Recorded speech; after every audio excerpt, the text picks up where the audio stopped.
Have you ever looked at someone who's just, well, incredibly disciplined? Maybe they're the person who always wakes up at 5 a.m. for their passion project, or they hit every single deadline and never seem stressed. And you think, wow, they must have some superpower. Just they're feeling, right? Like self-discipline is the secret club you can't get into. If that sounds like you, then you're definitely in the right place today. Welcome to the Deep Dive. Today, our mission is to really get into Oliver McAndrew's book, The Science of Daily Self-Discipline, Habits for Success. We're going to pull out the really unique insights, not just the stuff you hear everywhere.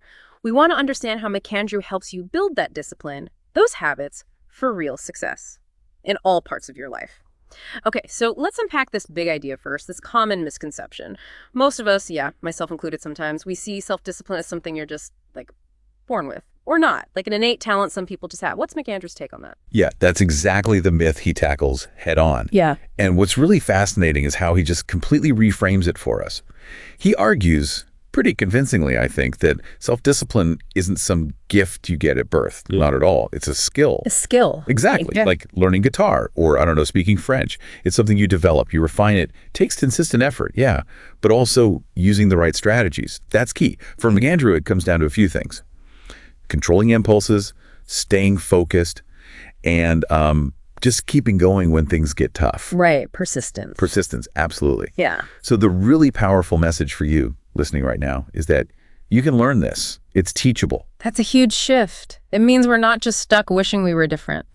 Okay, so if it is a skill, this is where it gets really interesting for me. How does it work? What's the science behind actually building it? Does McAndrew give us a kind of brain blueprint? He really does. He dives right into the science of habit formation, how habits actually get wired and rewired in our brains. He talks a lot about the habit loop. You might have heard of it. Cue, routine, reward. Vaguely, yeah. All right. So understanding that loop, he says, is fundamental. It lets you see why you do what you do, the bad habits, but also how to consciously build good ones. And McAndrew adds this interesting layer to the reward part. He says the real reward often isn't the surface thing. It's usually a deeper emotional need. Okay, like what? Well, take his example of late night snacking. The cue might be feeling stressed after work. The routine is snacking. But the reward isn't really the food itself, maybe. It's the feeling of comfort or mental escape it provides. Okay, so it's not just hunger. Exactly. And figuring out that deeper reward, that's the crucial step, McAndrew argues, to actually changing the routine effectively. That makes a lot of sense. Understanding the real why. And another thing that really stood out from his book is this idea, consistency over perfection. Which sounds great, honestly, kind of liberating. Yeah. But, don't a lot of successful people push for perfection, that all or nothing approach? Does he talk about the risk of aiming too low, or how you balance just being consistent with actually having ambition? He does address that. And it's a bit counterintuitive, maybe. McAndrew basically says aiming for perfection. It's often a trap. A trap? How so? Because it's just not sustainable for most people most of the time. It leads to frustration, you burn out, and then what happens? You give up entirely. Right. The classic New Year's resolution flame out. Exactly that. So his argument is small, consistent actions beat those huge, sporadic bursts of perfect effort every time. Steady progress, even if it feels slow sometimes, builds real momentum. It reinforces the habit in your brain. And get this, McAndrew even suggests that sometimes missing a day, like intentionally deciding, okay, not today, but having a solid plan to get right back to it tomorrow. Wait, missing a day can help? Paradoxically, yes. Yeah. He argues it can actually strengthen discipline because you're building resilience. You're learning to recover from a slip-up instead of letting perfectionism make you abandon the whole thing. Wow. Okay. That's different. It is. And if you connect this to the wider behavioral science, McAndrew pulls in a lot of concepts there. He talks about building up your delayed gratification muscle. Little techniques like his 2-minute rule. Just start something for 2 minutes. It helps bridge that gap between wanting immediate comfort and working towards a longer-term reward. The 2-minute rule, I like that. Seems doable. Right. And he also uses ideas like pre-commitment from behavioral economics, basically locking future you into doing the right thing. Like laying out your gym clothes the night before? Exactly like that. You remove the decision point when your willpower might be low. You're leveraging how your brain actually works, not fighting it. And applying these principles, it helps you understand your own patterns, and then you can start shaping them more effectively. That makes total sense. Yeah, the all or nothing thing often just ends in, nothing. So we understand the science bit now, which is key. But what does this mean practically for someone listening right now? What are the actual hands-on strategies McAndrew gives us for building this skill?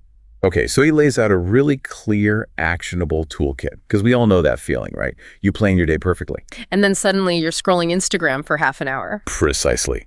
McAndrew says that's not just weak willpower. It's often about not understanding our environment's traps and not using these tools proactively. Right. So first up, goal setting. But not just any goals. SMART goals. Specific, measurable. Yeah, the SMART criteria are a good start: specific, measurable, achievable, relevant, time-bound. But McAndrew really hammers home the R for relevant. He argues that if a goal doesn't connect deeply to your core values, your intrinsic motivation just won't be there. So it feels like a chore. Exactly. Yeah. Discipline becomes a grind. But if the why is compelling, because it aligns with who you want to be, that's powerful fuel. Second, managing triggers. This was fascinating. He says you need to become like a behavioral detective. Okay. Yeah, like meticulously notice the little cues that send you off track. What triggers that mindless scrolling or that procrastination? Is it seeing your phone? A certain feeling? Time of day? You pay attention, identify them, and then you find ways to strategically deal with them. Maybe you block certain websites, or you practice a preemptive pause when you feel the urge. Break that automatic link. Becoming aware of the tripwires before you hit them. Exactly. Then there's habit tracking. And this isn't just about holding yourself accountable, though that helps. McAndrew points to a psychological thing called the consistency principle. We naturally want our actions to line up with what we've done before. So tracking creates a record of you being consistent. Precisely. Using an app or just a simple notebook, seeing that progress, it's hugely motivating. It reinforces your commitment. And he really emphasizes celebrating the small wins, not just tracking, but acknowledging, hey, I did the thing. That reinforces the positive pathways. And finally, self-reflection. Taking regular time out to actually think about how it's going. Just powering through. Right. Stepping back. How are you doing with your goals? What habits are working? What challenges keep cropping up? It's not just a passive review. It's an active process. Learning, adjusting, course correcting. That's how you stay on track long term. Those are really practical tools. I like how they go beyond just listing ideas. It's about how to use them strategically. So, quick recap for everyone listening. Align goals with values, play detective with your triggers, use tracking to leverage your own psychology, and reflect regularly to adjust your course. Things you can actually start doing. But life happens, right? What about the roadblocks? Procrastination, feeling totally unmotivated. We all hit those walls. How does McAndrew suggest we get over them? Oh, absolutely. He definitely tackles those common hurdles. Procrastination, low motivation, all those distractions pulling at us. For procrastination, he goes back to that 2-minute rule. If the task is quick, under 2 minutes, just do it now. Don't even think. Gets it out of the way. Right. And if it's bigger, just commit to starting for 2 minutes. That usually breaks the inertia, makes it less daunting. To boost motivation, he talks about using micro rewards, small, healthy rewards for completing steps and constantly reconnecting your daily actions back to that bigger why, those values we talked about. Reminding yourself why you're doing this tough thing. Exactly. And this ties into something he really stresses, the importance of environment. He makes it crystal clear. Your surroundings, your physical and digital space, they have this huge, often subconscious impact on your habits. Which raises that question, doesn't it? How much control do we actually have over our environment? McAndrew argues probably a lot more than you think. You need to actively create an environment that supports your goals. That means removing temptation, sure, but also designing your space to make the good stuff easier. Like the gym clothes example again? Precisely. Or setting up a dedicated workspace that's clean, organized, maybe free of social media apps. It makes focusing the path of least resistance. He calls it choice architecture. Arranging things so the behavior you want becomes the easiest, most obvious choice. It's subtle, but sounds really powerful. It really is. It's amazing how much our environment shapes us without us even noticing sometimes. Arranging your space really can boost your discipline. Being the architect of your environment. I like that. Okay, so if we're doing all this using the strategies, managing the environment, what about the long game? How do we make these changes stick? Achieve lasting success? Yeah, McAndrew's very clear on this. Building self-discipline isn't a quick fix. It's a long-term project. It takes patience, a lot of it, and persistence, consistent effort over time.